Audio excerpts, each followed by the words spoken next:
give everyone a chance to join. If you're watching this on the replay, then you're welcome to leave some comments or questions as we go.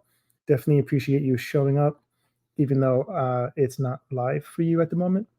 So I will circle back and hit up everyone who has dropped some questions on the replay. So I'm just getting my screen set up.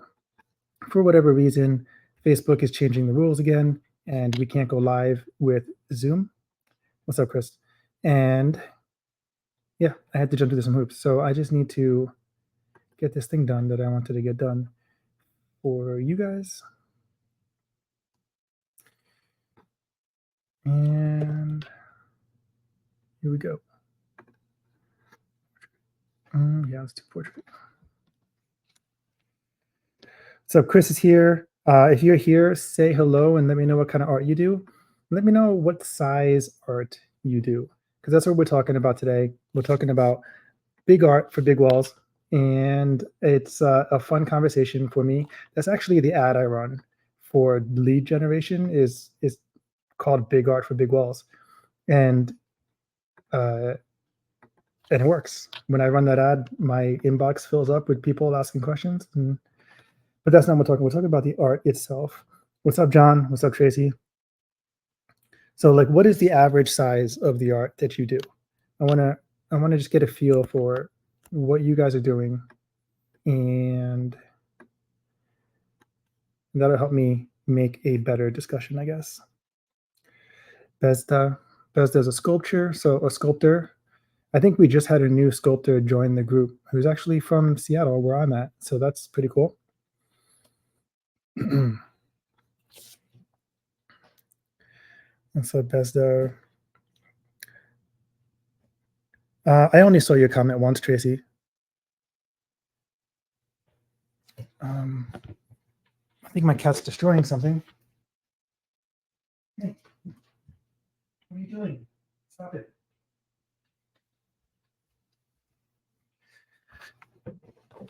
Six inches by 9 inches. Yeah, so you do sculptures. So he's got a 3-dimensional space to fill. Oh, hey, Sylvia, or Sylvia. Unless you pronounce that W as a V, which I know some cultures do. He hates cats. I didn't think I was a cat person, but here I am. And this is how it happens. Okay, so I'll give it one more minute for people to show up. I think today's conversation is going to be kind of broad, and then I want to bring in your guys' thoughts and feelings about this. So John just did a 36 by 48, and it just seems more valuable. Yeah, that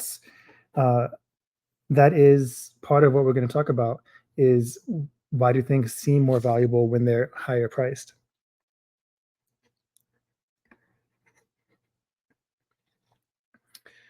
Yes, the W is pronounced like a V, Polish. Yeah, it's the same way in Hawaiian. So that's pretty cool. Right, I'm gonna share my screen, and we'll jump into this. Share my screen. I had to use StreamYard today because Zoom wasn't working.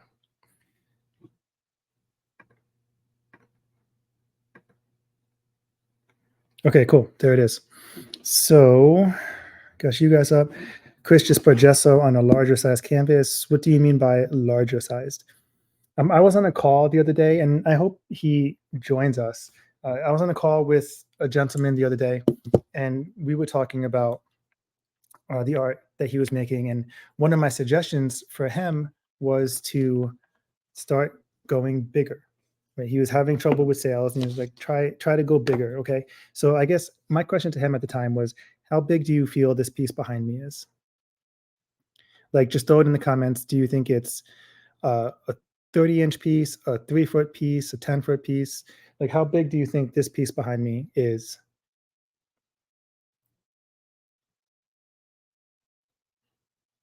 I know there's a lag, so it's really hard for me to sit and watch. Sylvia does sculptures that are 20 inches in any direction. Yeah, I looked at your page a little bit, Sylvia. So I'm excited to chat with you, and I shot you a DM. So Jennifer thinks this is 3 feet, 3 feet, 3 by 4 feet, a few, but like I guess you guys think it's around 3 feet. So this piece behind me is just over 6 feet long across, right? And then it's, this high. So it's a really big piece, but it seems small when you're looking at it on camera, right? Tracy says she's working much larger now. That's really good. Did you start that after joining this program? Yeah, so like this piece behind me is really big, but if you were to sit down and try to create that big of a piece, most of the artists I speak to would not be into it. You would think that, I don't know. I've heard dozens of excuses like it's I don't have a big enough space, which I think is a little bit off because it doesn't take that much room to make, um, or it costs too much, or you don't know if you'd be able to find a buyer. Um, so I want to prove to you today that walls are big, right? Like that was what I told the gentleman last week. Like walls are big, let's prove it. So this, for those of you who are just joining me, this is all of the stuff we've talked about in Coaching Over Coffee. There's like 70 pages here. So we talk about stuff like the SOP for an art release, selling on social, all of these things that you can read here, working with art designers and reps and consultants, open editions versus limited. Some of these are for members only. So this is like we talked about yesterday in the members group, how to market to the affluent. And today we're talking about this one. So let's dive in a little bit.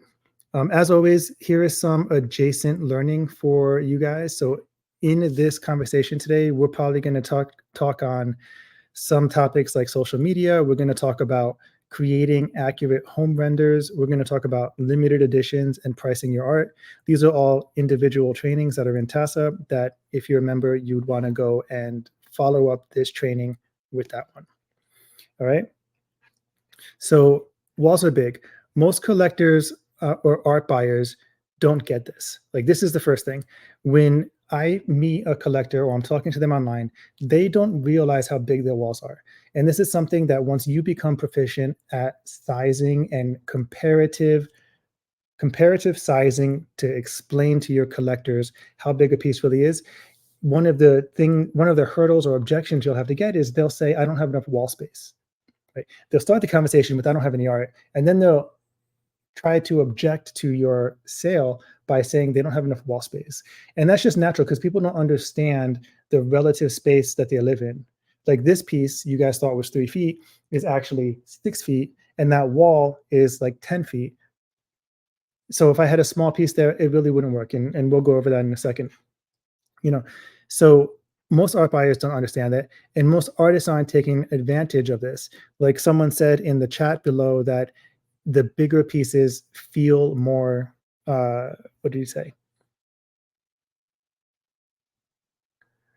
He says they feel more like valuable. That's what it is. He says they feel more valuable because you can kind of justify price a little bit by size. And that helps with pricing your art.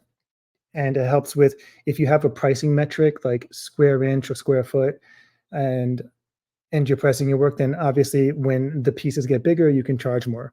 So, it's really important that you understand that the buyers don't understand that their walls are big, because I always explain to someone when I'm talking about their art or the art they want, I'm like, oh, this is 6 feet.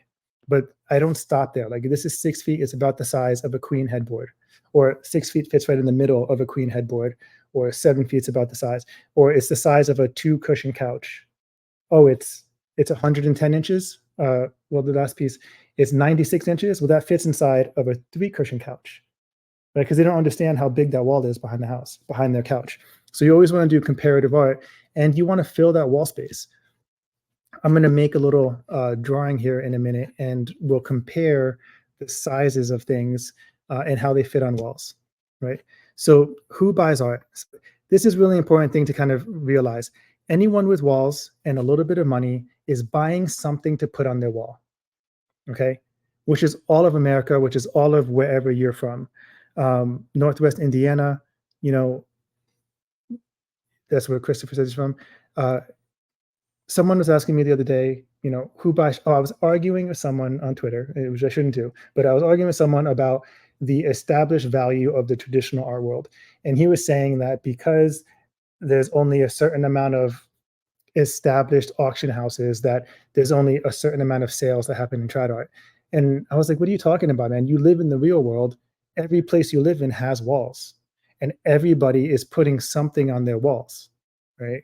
And I see a lot of Instagram and reels and stuff where people have big blank walls, but in general, some of their walls have something that they can put on there. So the question is, like, you need to find the intersection of people with wall space, people who like your art, right? Wall space and money and people who like your art. This is basically my equation for art sales. They first have to like your work. Second, they have to be able to afford it. And third, they have to have wall space. And these two are the hardest to overcome. Right? So I will normally find people who like my work, right? Then the next hurdle is, can they afford my work? And this is going to be different for all of you. And then the third hurdle, which I have the most trouble with, is they don't have wall space. And this depends greatly on who you market to. So like when I'm doing paid advertising, I don't market to people over a certain age, because in general, the type of person who's buying my work is already an art collector. They're not just entering the market, and they already have art on their walls. And if they're too old, then it's hard to market to them because they don't have space. So, keep this in mind. We want to find people who have both of these things, and we want to be able to explain to them what they need. Yeah, everybody has walls. So let's talk about wall space. I went on a research kick earlier and had a little bit of fun looking, but I am, for this definition or for this example, I am using the top 50 to the top 70% of American household earners, right? So whatever the 50th percentile of income is in the country, up to the 80, 70 or 80th percentile is the homes that I used for this research, right? Because the people who are below the 50th, they're not really my target market. Actually, these people aren't my target market either. I'm over here. But for most of us, we're looking at middle America, middle to upper middle class, right, for our sales. And so that's the data set that I use for this. So the first thing I did is I wanted to find what the average size house is in America for people who exist in this financial bracket. And the average floor plan, the average square footage of a house is 2,300 or 2,400 square feet. So the average house for middle to upper middle America is 2,400 square feet. But that doesn't help you when you're selling two-dimensional art. So what I needed to do was I needed to figure out how much wall space was in all of those homes, right? So to do that, I did all of these equations. I drew up a little bit of a chart, and I kind of estimated that each room would have a 12 by 12 bedroom and a living room and then a kitchen. And then I removed the kitchen and I removed a little bit of wall space or floor plan space for like the bathroom, because we're not hanging art in there if you're making big art. And what I came up with was eventually that there was 2,200 square foot of wall space, square footage that we could put our art on. And then you subtract windows and you subtract corners and you subtract usable wall space from the ceiling and the floor. And we end up with each house has an average of 850 to 950 square feet of usable space. So your market here has 900 square feet of space to put art on their walls. Right? And I'll show you what I mean by removing corners and um, removing.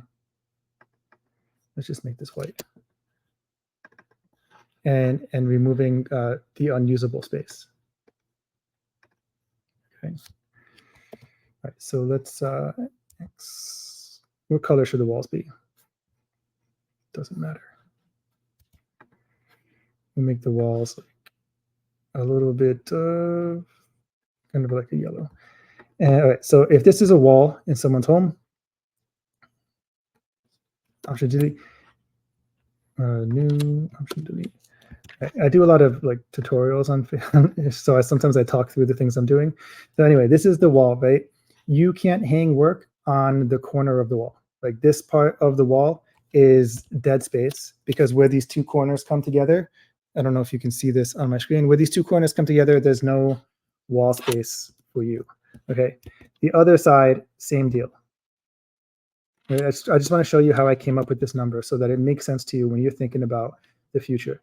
The other thing is the top 18 inches from the ceiling is unusable wall space for you, right? And then the bottom 30 inches. Oh, that's about right. The bottom 30 inches is also unusable wall space because this is the space where furniture goes.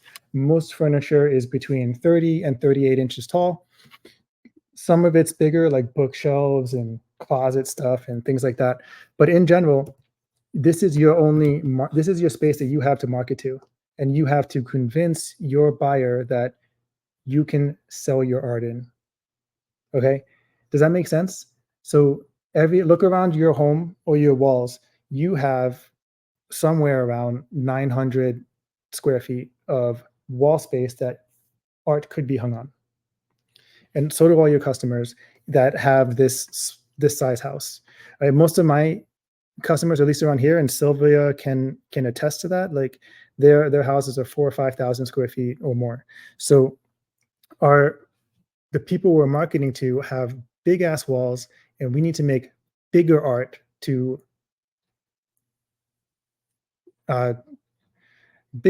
in order to be attractive to them, right? Because these people are looking for something bigger. So I just want to give you guys some ideas. Like most of the artists, a lot of the artists in here are doing things like 20 by 30, 30 by 60, or smaller than 30 by 60, 12 by 12. I see a lot when artists are coming here. So this wall that I drew is 14,000 pixels about, right? So then if we call that 10 feet, then each of the thousands up here is 10 inches. Okay, each 100 is 10 inches. So if you have a piece of art that is 18 by 24, which would be something like this by this, right? And we'll make this piece of art blue. And this goes for wall sculptures too, because I know there's a few sculptors in here. If you have a piece that's 18 by 24 portrait, right? Does it go on this wall? Like, can you fit it on this wall? Like, just type a no or a yes in the comments. Like, let's say we have a couch right here, and there's windows on the side somewhere in the non-usable space, and you put this on the wall, right? A person who's looking for their home to buy something for their home, and they come to your booth or they're looking on your website and they see a 16 by 24, they can't envision it in their space because. And I had a collector actually who was doing this to me too. Once you put this small piece on your space, you can't really fit anything else on this wall. So you're losing all of the real estate that you could have made a piece of art and charged for it by making something small. And in general, the person who's buying for the wall in their living room, for the wall in their bedroom, is going to see this piece and they'll like it, and they won't commit to it because they can't put it anywhere on this wall and have the wall feel like it's full, have the wall feel like it's complete. Okay, this presentation is a little bit of a rant because I want you guys to start. I'm always every time I have a coaching call with someone, I'm always like, you gotta go bigger, you gotta go bigger. So this is 18 by 24. Let's do one that's like 20 by 30 because that's a super popular size that a lot of artists are doing.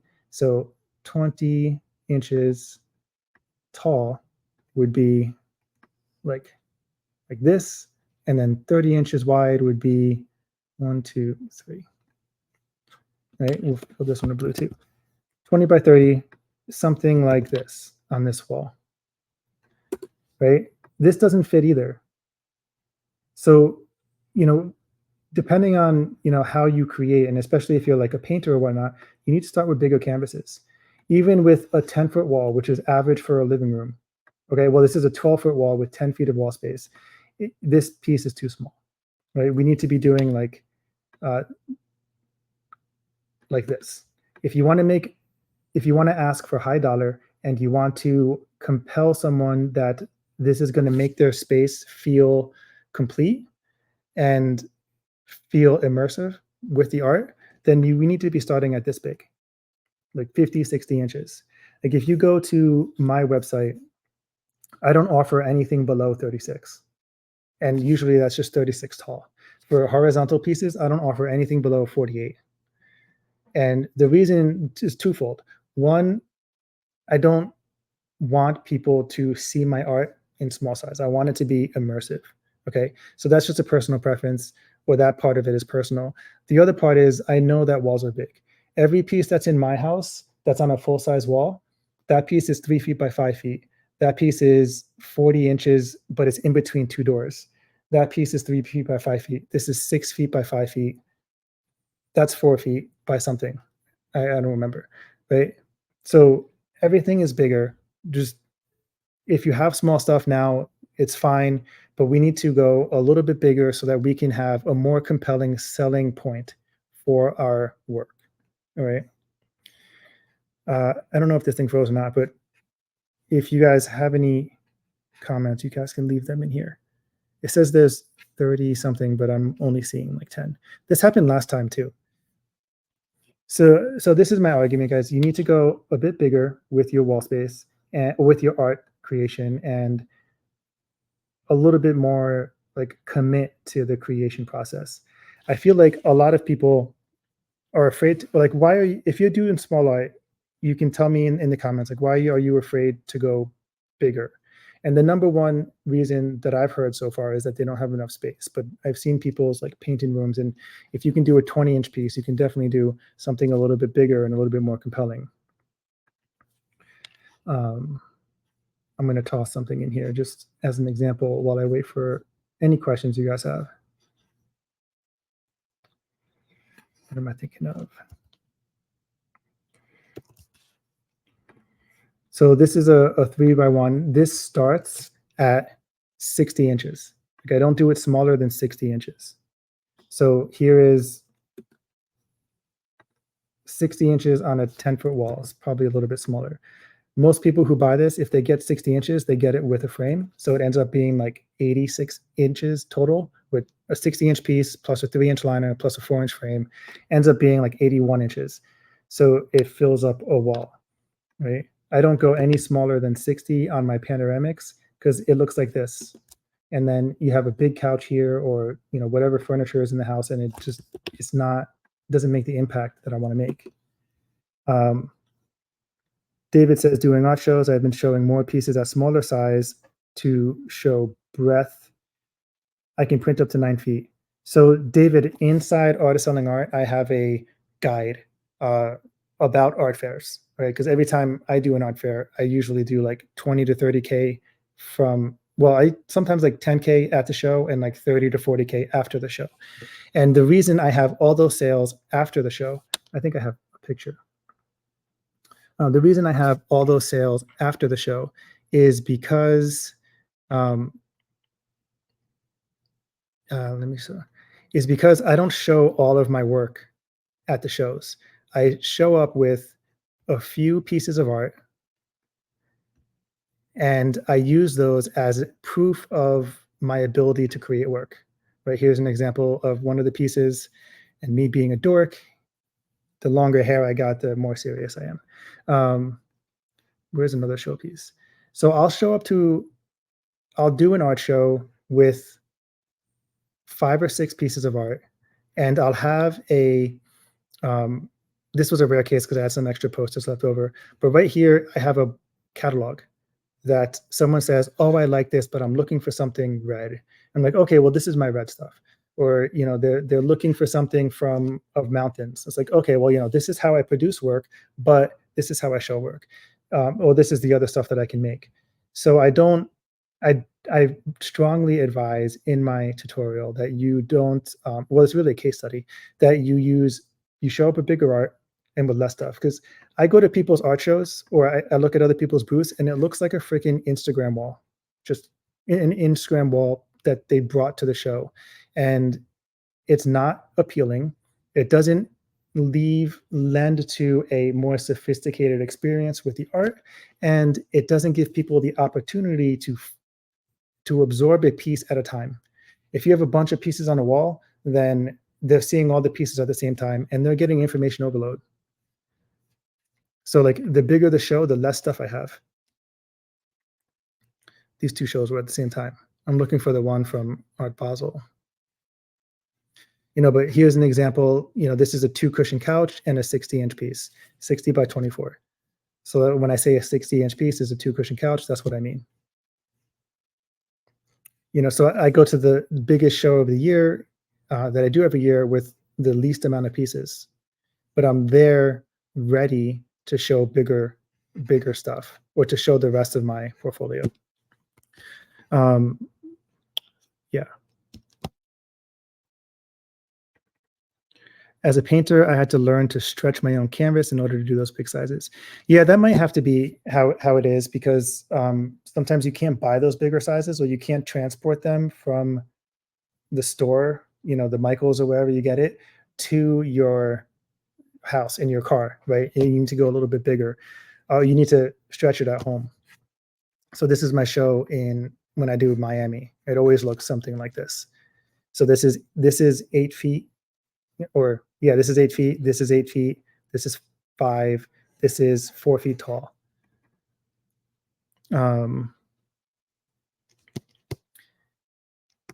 You can also go multiple. I did one 90 by 90 by painting 9 pieces. Oh yeah, so Jesus is saying that he had I don't even know what to call that. It's not a triptych, but he had multiple pieces to create a bigger composition. So if you don't have enough space at home or in your space to create, you can put all of these next to each other and create a larger piece. I'm not talking about a triptych because it technically is a triptych, but I feel like what Jesus is talking about is something that's more like this, and it's super impressive when you have a presentation that fits together like this and that you paint it together in one piece. Right. I feel like the people who showed up today are all people who do big stuff. What material would you produce pictures to be printed on? You can print your work on anything.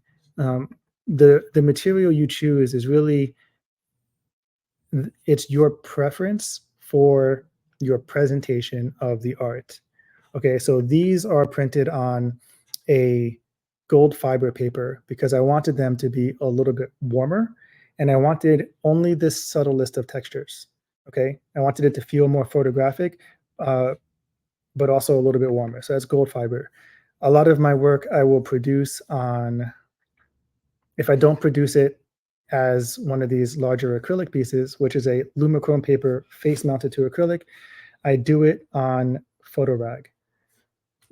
And I only use it on pieces that I want to feel painterly because it's thicker, it's got a bigger texture on it, so it lends itself to a deeper feeling painterly feel.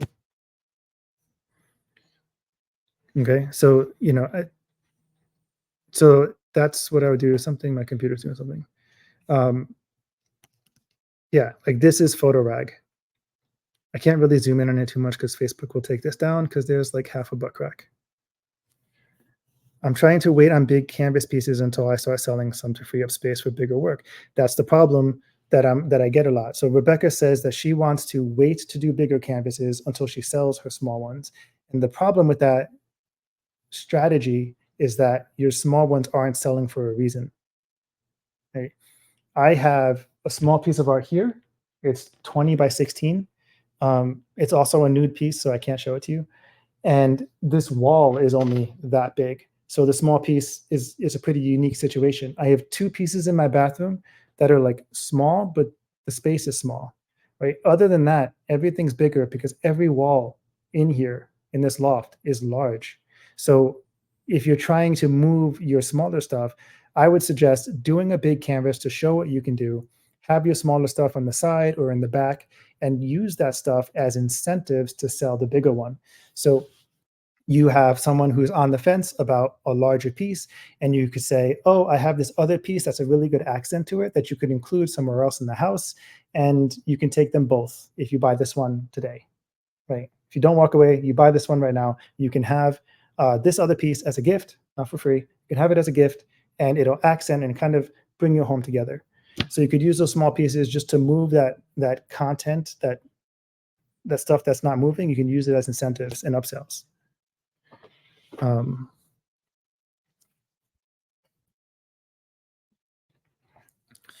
yeah, so Rebecca says she didn't look at it like that. Uh, yeah, I mean, that's what I normally do if I have stuff that I couldn't sell or haven't sold, or I just want more space. For instance, the next art shows that I'm going to do, here, I'll do a little show and tell. So my last art show, I was stupid. I didn't even take pictures. Oh, I did take pictures at Bellevue Art Fair. It was this show, right? So I had Edge of Solace and this Tree of Fire sold, and this piece sold, but I still have these big pieces, and I don't want to show them anymore because I have a new body of work that I want to really dig into, and that's these cloud pieces. I have a few sets of these that I want to show at the next show, and maybe like pieces like this, a little bit beyond the typical photography, right? And maybe the lion. This is my new release. It comes out tomorrow. Uh, so I want to show like a different body of work, but I still have some pieces on hand. So those are the pieces that'll be on sale, or that I will offer privately to people who are interested, but I have it on hand. I don't ever do big sales or publish big sales. So I'm always using the old stuff as incentive to move, as incentive pieces, or I give them to, or offer them to my low hanging fruit, which is something we talk about in sales, in the sales module. All right, so we're about at a half hour. I started 5 minutes late, so let me know if you guys have any last minute questions.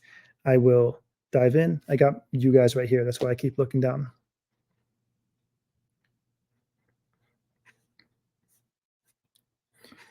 So while I'll just chatter for a second or two because there's like a 30-second lag when I use StreamYard, and it's kind of frustrating. Anyway, if you're a painter and you painted small stuff, so actually this would be really useful for Rebecca, and you want to do prints of your work, then you can. There's so much technology right now for upsizing. So let me pick a fairly low res piece, right? Or this is kind of scary, but I'll go to one of your pieces of work. I'll use my own site. So,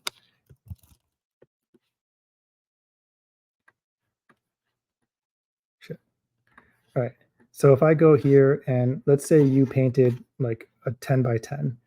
Let me just go to our collections and this one, and I'll zoom in a little bit on this, and then I'll screenshot it. I always go on tangents, but for those of you who want to upsize your work into bigger pieces, especially those of you who worked on a physical medium and have a small piece to start with, then you guys are going to find this amazing and terrifying.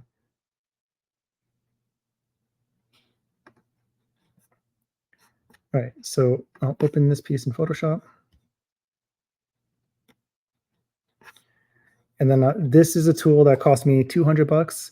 There's other tools that are freer but not as great, like Photo AI. So I can take this small image and I could blow this up to like 30, 40 inches. So you could take your 12-inch piece and you could blow it up to like 40, 50 inches. So it's analyzing, and then there's options for increase in size. Like right now it's 850 by 1300. Photo AI is the best. Yeah, Photo AI is pretty cool. I used Photo AI to complete my lion. When you see the promo video for that, you'll see why. Manoj wants to know if I could share share with you how to make pieces bigger. Well, this is one of the ways. You can upscale with Photo AI or Gigapixel. So let's go 4x, and that turns it into a 5,000 by 3,000, and then it's going to use the AI to fill in the details. So before, after. I don't know if you guys can see that because I'm sharing the whole screen. So when it upresed, it lost some detail, but it's using the AI to fill in that detail. Before, after, before, after. And it's kind of terrifying because now anyone can kind of steal your pictures if they know what they're doing. But someone told me the other day that everyone's a creator now, but not everyone is an artist. So the people with integrity are the customers you want. Anyway, so this is how you can blow up a picture. This is one of the tools. I also have Gigapixel because I bought it by accident, which is also another tool for upsizing.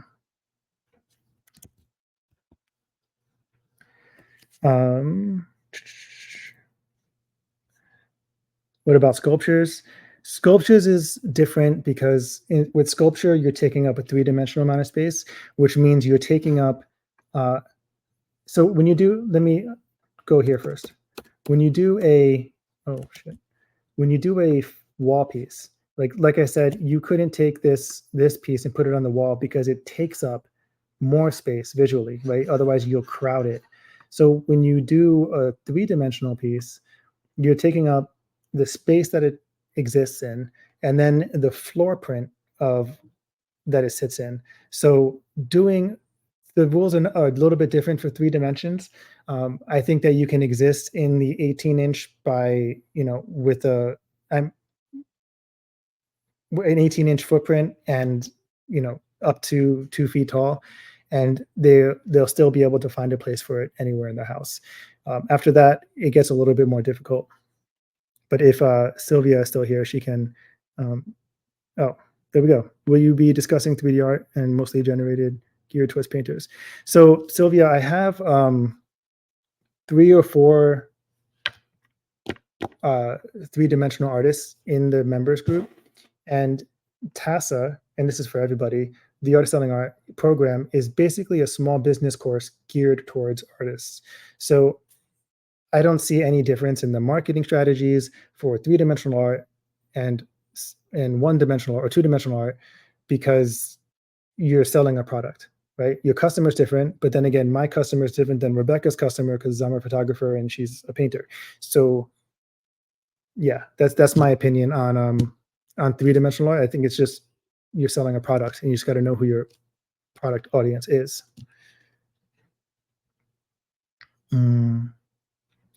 So yeah, the big sculpture is harder to sell, Becerra, but I think that you get a shit ton more money for it.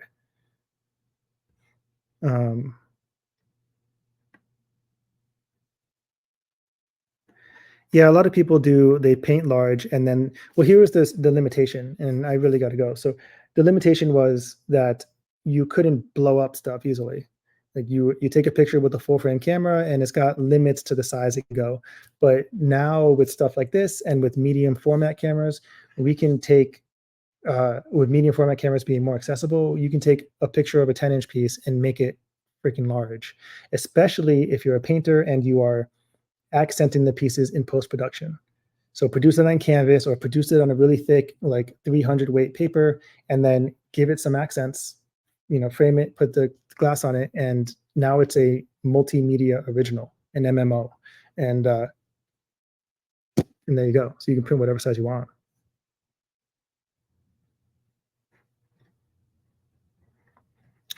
Apples and oranges. Yeah, I don't know if that's a positive comment or a negative one.